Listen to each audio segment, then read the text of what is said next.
देखो, अब यहाँ पे जो ये इम्पोर्टेंस ऑफ मैनेजमेंट है,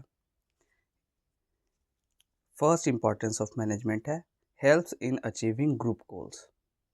यानी गोल्स जो ग्रुप की है, यानी अलग अलग डिपार्टमेंट बना दिए गए, एक बड़ा ऑर्गेनाइजेशन, उसके अंदर एक छोटा सा डिपार्टमेंट, फिर उसके अंदर छोटे छोटे ग्रुप्स, छोटे छोटे टीम लीडर्स, छोटी छोटी टीम्स बना दी गई इस टास्क के लिए, ये टीम, इस टास्क के लिए ये टीम।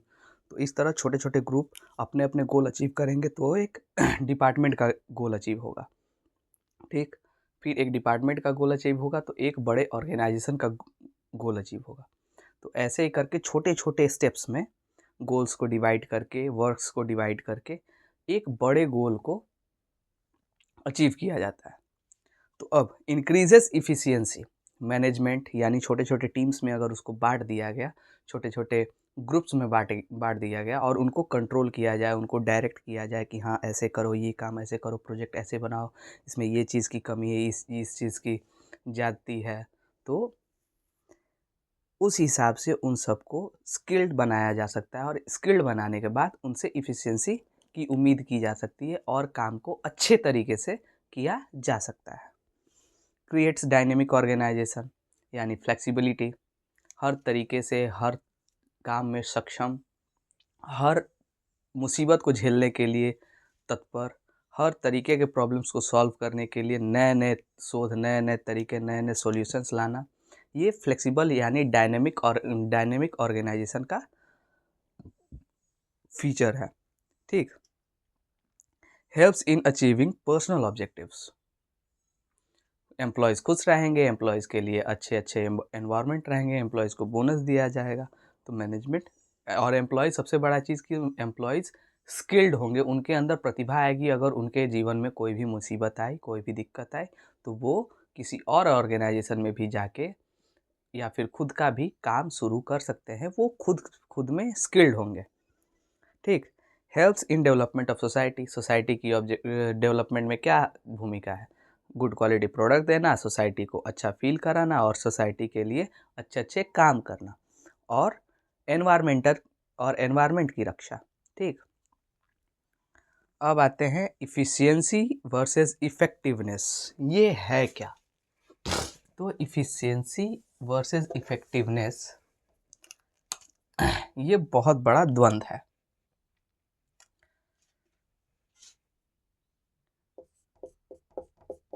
Efficiency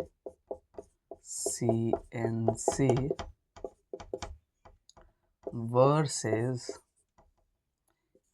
effectiveness.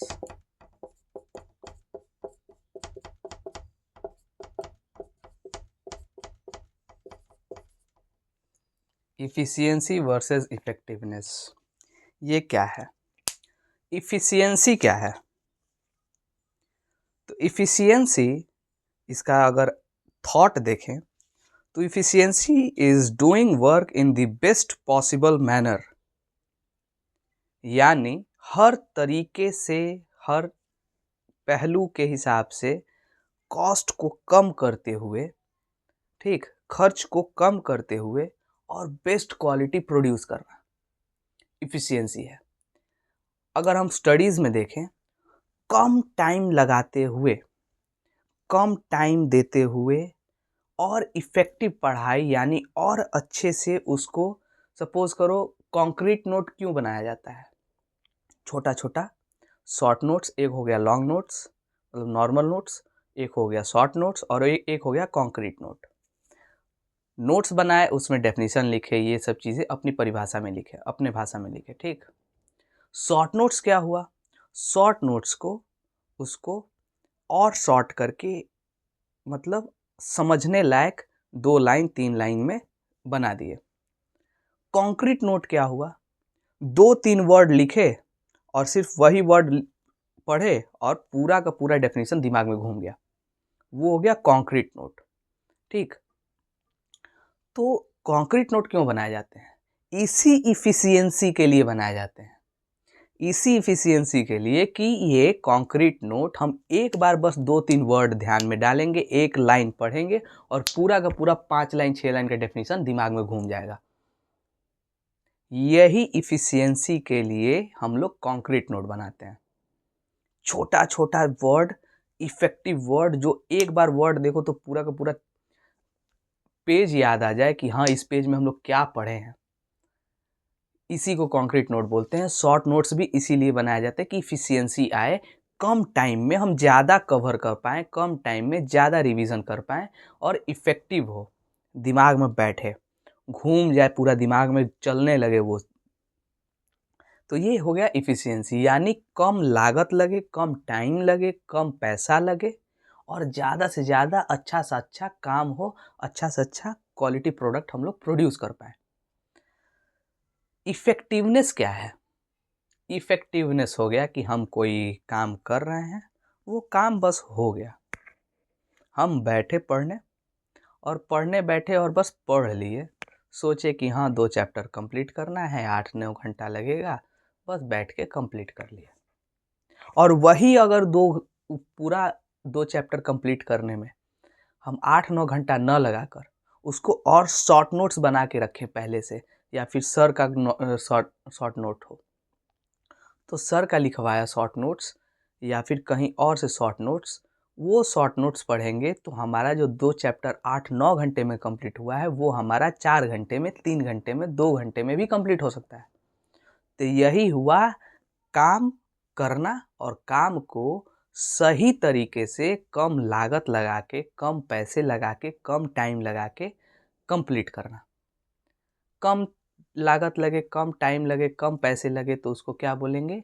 इफ़िशियंसी। और बस काम हो जाए यानी इफ़ेक्टिवनेस आया, इफ़ेक्टिवनेस है, बस काम तो हो गया जी। लेकिन काम अच्छे से कैसे हुआ? तो इसके लिए इफ़िशियंसी चाहिए। यही है इफ़िशियंसी और इफ़ेक्टिवनेस। तो इफ़िशियंसी क्या है? इफ़िशियंसी है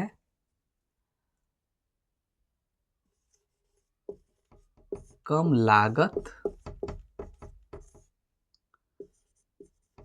ज़्यादा फायदा। चाहे आप पैसे के मामले में हो, मतलब ज़्यादा से ज़्यादा सीखने के मामले में हो, ज़्यादा से ज़्यादा काम करवाने के मामले में हो, किसी तरीके से आपका कम लागत लगे, कम टाइम लगे, कम पैसे लगे, कम रिसोर्सेज लगे और ज़्यादा से ज़्यादा आप फ़ायदा ले पाएँ। इसी को एक तरह से आप इफ़िशियंसी कह सकते हैं। इफ़ेक्टिवनेस मतलब बस काम पूरा हुआ।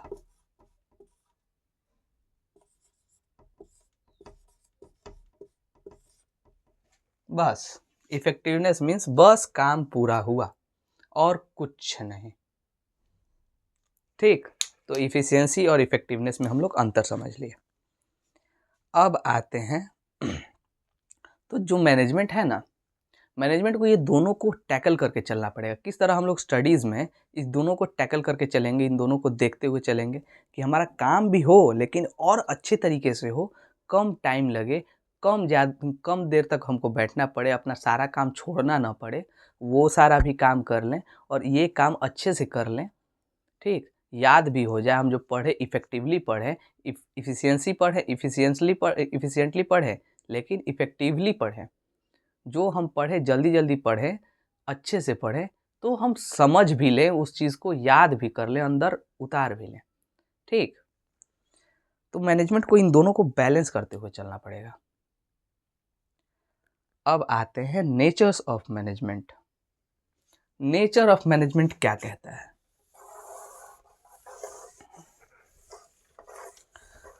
कहते हैं ना नेचर और सिग्नेचर बदलता नहीं है।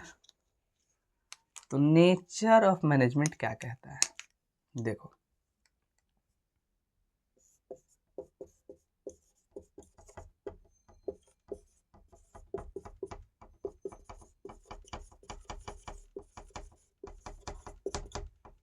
नेचर ऑफ मैनेजमेंट क्या कहता है कि कहता है management is a science, it is a science. फिर कहता है अरे मैनेजमेंट इज एन आर्ट। एक जगह ये कहता है कि मैनेजमेंट इज अ साइंस और एक जगह कहता है कि मैनेजमेंट इज अ आर्ट। तो management is a science, management is an art. फिर एक जगह कहता है कि management is both, management is both science and art both. Management science भी है, आर्ट भी है। अब समझो साइंस है तो किस तरह से है और आर्ट है तो किस तरह से है। तो मैनेजमेंट एक प्रोफेशन तो है ही। अब देखो मैनेजमेंट इज अ साइंस किस तरह से है। तो मैनेजमेंट एक साइंस होगा तो इसका क्या क्या कैरेक्टरिस्टिक्स होगा कि इसको साइंस कहा जाए। तो ये एक सिस्टमेटिक बॉडी ऑफ नॉलेज है। मैनेजमेंट में कैसे काम को करवाना है, कौन कौन से थियरीज लगेंगे, कौन कौन से परसेप्शंस लगेंगे, किस तरह की साइकोलॉजी पढ़ी जाएगी, किस तरह की ह्यूमन बिहेवियर के बारे में, कस्टमर बिहेवियर के बारे में पढ़ा जाएगा, किस तरीके से कॉस्टिंग को पढ़ा जाएगा, फाइनेंसेस को पढ़ा जाएगा। तो एक सिस्टमेटिक पढ़ाई होती है इसकी, यानी इसके लिए एक सिस्टमेटिक नॉलेज चाहिए। सिर्फ अनुमान के तौर पे मैनेजमेंट नहीं किया जा सकता। कुछ नॉलेज तो चाहिए, कुछ क्या बहुत नॉलेज चाहिए और स्पेसिफिक नॉलेज चाहिए कि हाँ HR मैनेजमेंट इसी तरह का मैनेजमेंट है, ये रॉ मटेरियल मैनेजमेंट इस तरह का मैनेजमेंट है, स्टॉक मैनेजमेंट इस तरह का मैनेजमेंट है, सेल्स डिपार्टमेंट मैनेज करना इस तरह का मैनेजमेंट है। तो हर डिपार्टमेंट में, हर हायरार्की में मैनेजमेंट तो चाहिए। Management is a dynamic and multi dimensional function. ठीक, तो मैनेजमेंट मल्टी डायमेंशनल भी है, डायनेमिक भी है, यूनिवर्सल भी है, परवेसिव भी है, हर जगह लगेगा। तो इस तरह से अनुमान तौर पे तो नहीं किया जा सकता। मैनेजमेंट किसी एक जगह लगे तो चलो अनुमान के तौर पे कोई काम कर लिया जाए, लेकिन मैनेजमेंट तो हर जगह है। जैसे भगवान है हर जगह, उसी तरह मैनेजमेंट भी हर जगह है। तो उसी तरह तो मैनेजमेंट के लिए एक सिस्टमेटिक नॉलेज चाहिए, एक पढ़ाई चाहिए, कुछ सिद्धांत होंगे, कुछ नियम होंगे, कुछ परिभाषाएं होंगी। तो इसीलिए इसको एक साइंस कहा जा सकता है कि इसमें दिमाग लगता है। ठीक, एक तरह से देखो तो मैनेजमेंट में दिमाग लगता है, यानी जहाँ दिमाग लगे वहाँ उसको साइंस बोलेंगे। Principles based on experiments, experiment किया जाएगा, अनुमान तो लगाया ही जाएगा, लेकिन उस थियरी को रखते हुए, चूंकि भविष्य तो किसी ने देखा नहीं, एक थियरी को पढ़े, उसको इम्प्लीमेंट किए, फिर उस पर एक्सपेरिमेंट कर रहे हैं कि हाँ ये चीज़ सच है कि नहीं, इस थियरी से मेरा ये काम हो पा रहा है कि नहीं, कुछ अलग हुआ तो थियरी चेंज, यानी उसमें कुछ और जुड़ा कि नहीं ये भी ह्यूमन बिहेवियर हो सकता है, इस काम को ऐसे भी किया जा सकता है, नई थियरी निकल के आएगी। तो मैनेजमेंट इज अ साइंस, ये दूसरा लाइन है। यानी प्रिंसिपल्स बेस्ड ऑन एक्सपेरिमेंट, जितने ज़्यादा एक्सपेरिमेंट होंगे उतने ज़्यादा प्रिंसिपल्स निकल के आएंगे, उतने ज़्यादा सिद्धांत निकल के आएंगे, उतने ज़्यादा नियम और तरीके निकल के आएंगे। एक काम को करने के लिए कई ज़्यादा सॉल्यूशंस निकल के आएंगे। तो अब आते हैं यूनिवर्सल वैलिडिटी, यानी हर जगह इसको मान्यता मिलेगी, यानी कोई इसको काटेगा नहीं, हर जगह इसको समझा जाएगा और कहा जाएगा कि हाँ ये चीज़ सही है। फिजिक्स के जैसे नहीं कि ना ये लॉ है तो है, हर जगह इम्प्लीमेंट होगा, ऐसे नहीं, लेकिन इसको माना जाएगा, हर कोई स्वीकार तो जरूर करेगा। ठीक, हर कोई स्वीकार तो जरूर करेगा, चाहे आप इंडिया में करवाएं, फ्रांस में करवाएं, जर्मनी में करवाएं, चाइना में करवाएं, जापान में करवाएं, अमेरिका में करवाएं, हर जगह इसको स्वीकार तो जरूर किया जाएगा कि हाँ ये प्रिंसिपल से ये मैनेजमेंट हो सकता है, ये काम हो सकता है। होगा नहीं होगा वो बात अलग है, उसको इम्प्लीमेंट करेगा लोग, इम्प्लीमेंट करके फिर उसको, उससे जो सीखा उसको फिर नए प्रिंसिपल्स में ढालेगा लोग। तो ये चीज़ तो है, लेकिन इसका यूनिवर्सल वैलिडिटी मिलेगा जरूर, उसको कोई ना कोई इम्प्लीमेंट करेगा जरूर, हर जगह इम्प्लीमेंट होगा। ठीक, तो फर्स्ट है सिस्टमेटिक नॉलेज होना चाहिए। सेकंड हो गया आपका कि उसको बार बार एक्सपेरिमेंट किया जा सके, ठीक। तीसरा हो गया आपका यूनिवर्सल वैलिडिटी, यानी सब कोई इसको माने। अब आते हैं आपका मैनेजमेंट इज एन आर्ट क्यों, ये एक आर्ट क्यों है। तो यहाँ पे आता है पर्सनल स्किल।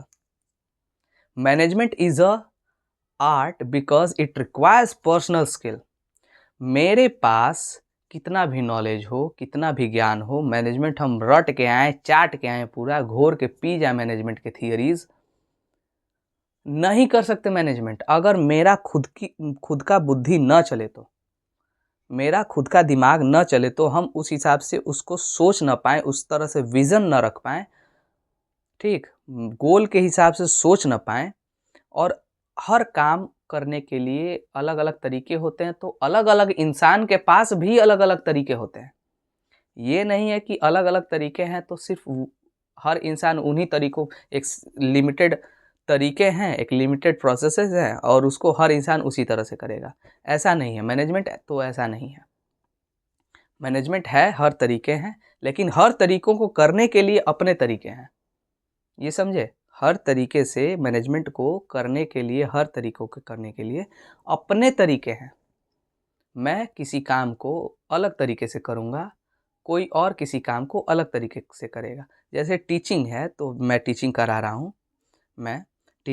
हूँ, तो इसको बीएड डीएलएड ये सभी चीज़ों में पढ़ाया जाता है, तो सिखाया तो जाता है उसमें भी, ठीक, सिखाया तो जाता है उसमें भी। लेकिन हर एक टीचर उन्हीं तरीकों से तो नहीं पढ़ाता जो सीख के आया है। हर टीचर का अपना तरीका होता है, अपना समझाने का तरीका होता है, अपना चीज़ों को समझने का तरीका होता है, बच्चों को समझने का तरीका होता है। तो उसी तरह मैनेजमेंट एक साइंस और आर्ट दोनों है, कि इसमें थियरीज भी लगेंगी, पढ़ाई भी होगी, एक स्पेसिफिक नॉलेज भी लगेगी कि आपका बुद्धिलब्धि स्तर बढ़े, और उस हिसाब से आपकी पर्सनल स्किल भी लगेगी कि आप उस चीज़ को कैसे डिलीवर कर पाते हैं, आप उस चीज़ को यूटिलाइज कैसे कर पाते हैं, उस ज्ञान को। तो यहाँ पे आपकी पर्सनल स्किल भी लगेगी। अब आया आपकी प्रैक्टिकल नॉलेज। इम्प्लीमेंट करेंगे, जो हम लोग प्रिंसिपल्स को इम्प्लीमेंट करेंगे, इम्प्लीमेंट करके उससे सीखेंगे, और सीखने के बाद नए प्रिंसिपल्स बनेंगे, नए तरीके खोजे जाएंगे, नए नए नए तरीके के विचार निकलेंगे। तो यही हो गया रिक्वायर्स प्रैक्टिकल नॉलेज, ठीक। अब आते हैं क्रिएटिव एंड एक्सपीरियंस। क्रिएटिव होना पड़ेगा।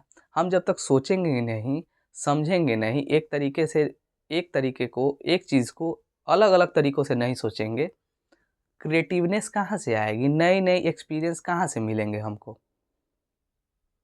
बात है मेरी पर्सनल जो स्किल है वो निकल के कहाँ से बाहर आ पाएगी। हम तो वही रटे रटाए चीज़ों के थ्रू पढ़ाएंगे।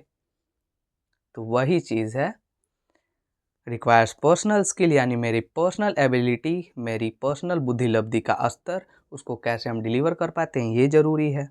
प्रैक्टिकल नॉलेज यानी हम प्रैक्टिकल कर करके, लोगों पे इम्प्लीमेंट कर करके, उसको अपने ऑर्गेनाइजेशन में इम्प्लीमेंट कर करके ही सीख पाएंगे। क्रिएटिव एंड एक्सपीरियंस, क्रिएटिव होना पड़ेगा, नए नए तरीके खोजने पड़ेंगे, तभी हम अच्छे से effectively, efficiently and effectively management कर पाएंगे। अब समझे। तो अब आते हैं management as a profession. Management एक प्रोफेशन क्यों है, जो उसका दूसरा नेचर था मैनेजमेंट इज अ प्रोफेशन। तो मैनेजमेंट एक प्रोफेशन क्यों है।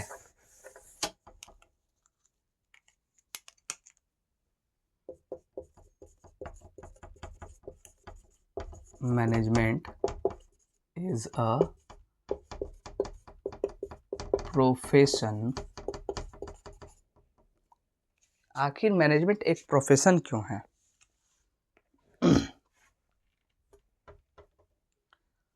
तो management requires specialized knowledge. Same चीज़, एक प्रोफेशन क्यों है, हम लोग पढ़े हैं 11th में कि एक इकोनॉमिक एक्टिविटी कैसे होती है, business, profession, self employment and job. तो प्रोफेशन क्यों होता है, तो उसमें चाहिए एक specialised knowledge, formal education and training होती है ये मैनेजमेंट में, मैनेजमेंट कोर्सेज इसीलिए चलते हैं। एथिकल कोड ऑफ कंडक्ट, यानी मैनेजमेंट में किसी को ठगा नहीं जाएगा, किसी को प्रताड़ित नहीं किया जाएगा, हमेशा दंडात्मक मैनेजमेंट नहीं किया जाएगा कि किसी को डरा के धमका के कोई काम कराया जाए, किसी के पर्सनल इंटरेस्ट को दबा के काम कराया जाए, किसी को ब्लैकमेल करके काम कराया जाए। तो इसका कुछ एथिक्स है, कोड ऑफ कंडक्ट है कि हाँ, ह्यूमैनिटी को देखते हुए, मानवता को देखते हुए, मानवता को अपने ध्यान में रखते हुए मैनेजमेंट किया जाए और आदमी को इतना ना खटाया जाए। नॉर्मल वर्किंग आवर 8 आवर्स है, 8 आवर्स तक काम कराया जाए, इससे ज़्यादा कराया जाए तो उसको बोनस भी दिया जाए, उसके पर्सनल इंटरेस्ट का ध्यान रखा जाए। तो ये मानवता, नैतिकता भी इसमें चाहिए। प्रोफेशन है, मैनेजमेंट एक प्रोफेशन है, इसमें स्पेशलाइज्ड नॉलेज चाहिए, इसमें फॉर्मल एजुकेशन चाहिए, ट्रेनिंग चाहिए कैसे किया जाए, ठीक, और इसमें मानवता का भी ध्यान रखना चाहिए, कोड ऑफ कंडक्ट भी होना चाहिए इसमें। अब आते हैं आपके levels of management.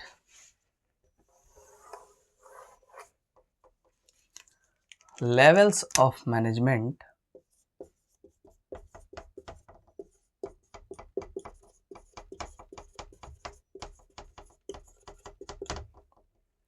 Levels of management इसके हैं top level, middle level and lower level management.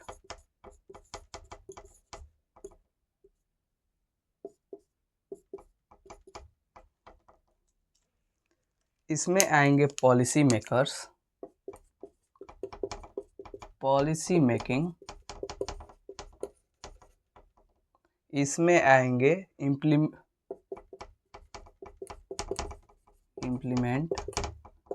Plans,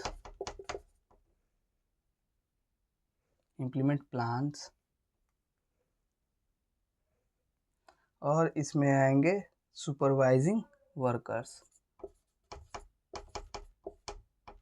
visors workers.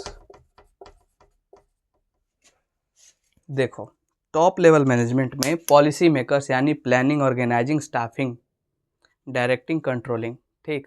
तो प्लानिंग, ऑर्गेनाइजिंग एंड स्टाफिंग, ये तीनों वाले हमारे पॉलिसी मेकिंग में आएंगे, ठीक।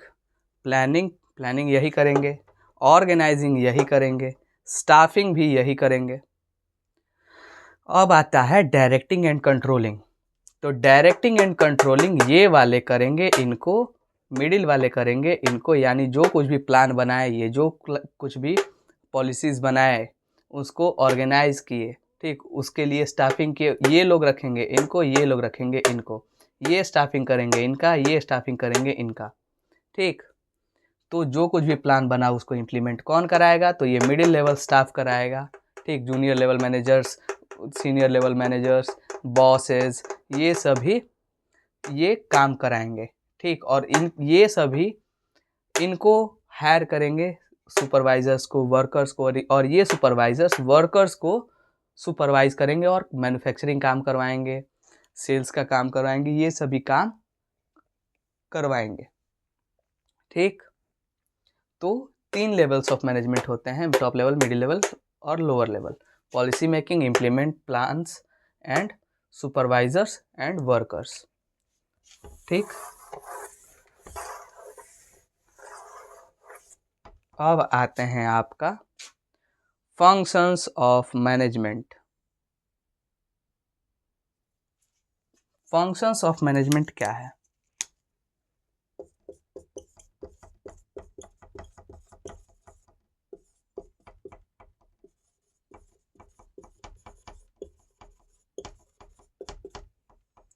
फंक्शंस ऑफ मैनेजमेंट, मैनेजमेंट में क्या क्या फंक्शन होगा, यानी क्या क्या क्वालिटीज़ होंगी, वही planning, organising, staffing, directing and controlling.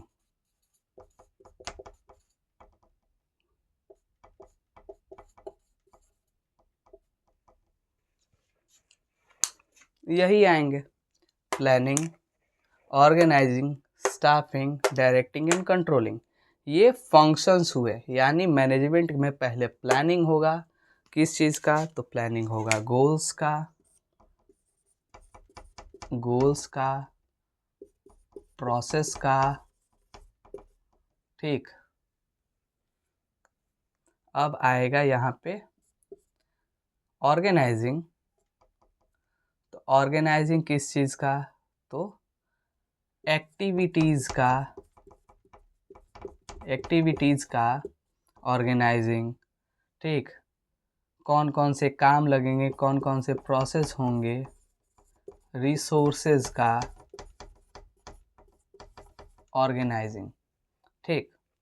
अब आएगा यहाँ पे स्टाफिंग, तो यानी ह्यूमन रिसोर्सेज का स्टाफिंग, ह्यूमन रिसोर्सेज का हायरिंग, ठीक, हायरिंग, ह्यूमन रिसोर्सेज का हायरिंग। अब आएगा यहाँ पे आपका डायरेक्टिंग। तो डायरेक्टिंग किसको, इन्हीं ह्यूमन रिसोर्सेज को डायरेक्ट किया जाएगा, किसके द्वारा, अपर लेवल डायरेक्ट करेगा, मिडिल लेवल डायरेक्ट करेगा, अपर लेवल मिडिल लेवल को डायरेक्ट करेगा, मिडिल लेवल लोअर लेवल को डायरेक्ट करेगा।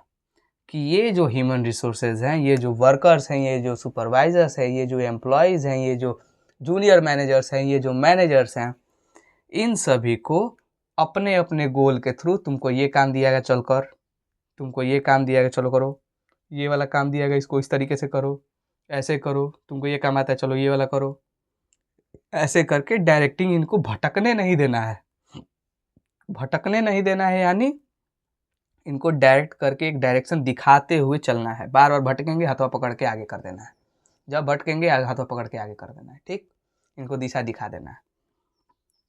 कंट्रोलिंग, उनको उसी हिसाब से कंट्रोल भी करना है।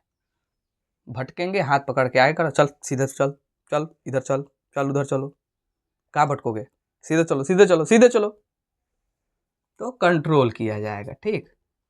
किसको कंट्रोल किया जाएगा, तो इनको कंट्रोल किया जाएगा और इनके सभी कामों को कंट्रोल किया जाएगा। ह्यूमंस, यानी यहाँ पे एम्प्लॉयज लिखो, एम्प्लॉयज एंड प्रोसेसेस, इनको भी कंट्रोल किया जाएगा। कौन काम सही से हो रहा है कि नहीं हो रहा है, कोई अगर प्रोसेस दिक्कत दे रहा है, क्यों दिक्कत दे रहा है, उस प्रोसेस में क्या खराबी है, उसका स्ट्रक्चर खराब है कि उसमें कुछ और ज़रूरी चाहिए, उसमें कोई और प्रोसेस जुड़ना है, इसको भी कंट्रोल किया जाएगा। तो ये हो गया आपका फंक्शंस ऑफ मैनेजमेंट। तो देखिए आपकी जो कंक्लूज़न है, management is essential for all organizations. हर जगह मैनेजमेंट ज़रूरी है। मैनेजमेंट डायनेमिक है, मैनेजमेंट मल्टी डायमेंशनल है, management is all pervasive, management is a continuous process, management is everything, management is everything, management is universal. जैसे सूरज पूरब से उगता है वैसे ही मैनेजमेंट हर जगह लगता है। मैनेजमेंट ही सब कुछ है और मैनेजमेंट से ही हर काम सही से इफ़ेक्टिवली एंड इफ़िशियंटली हो पाएगा। तो आज की जो ये क्लास थी, ये बीएसटी चैप्टर 1 की 1 शॉर्ट वीडियो थी। आई होप आप सबको समझ आई होगी, अच्छा लगा होगा। मिलते हैं नेक्स्ट क्लास में। धन्यवाद।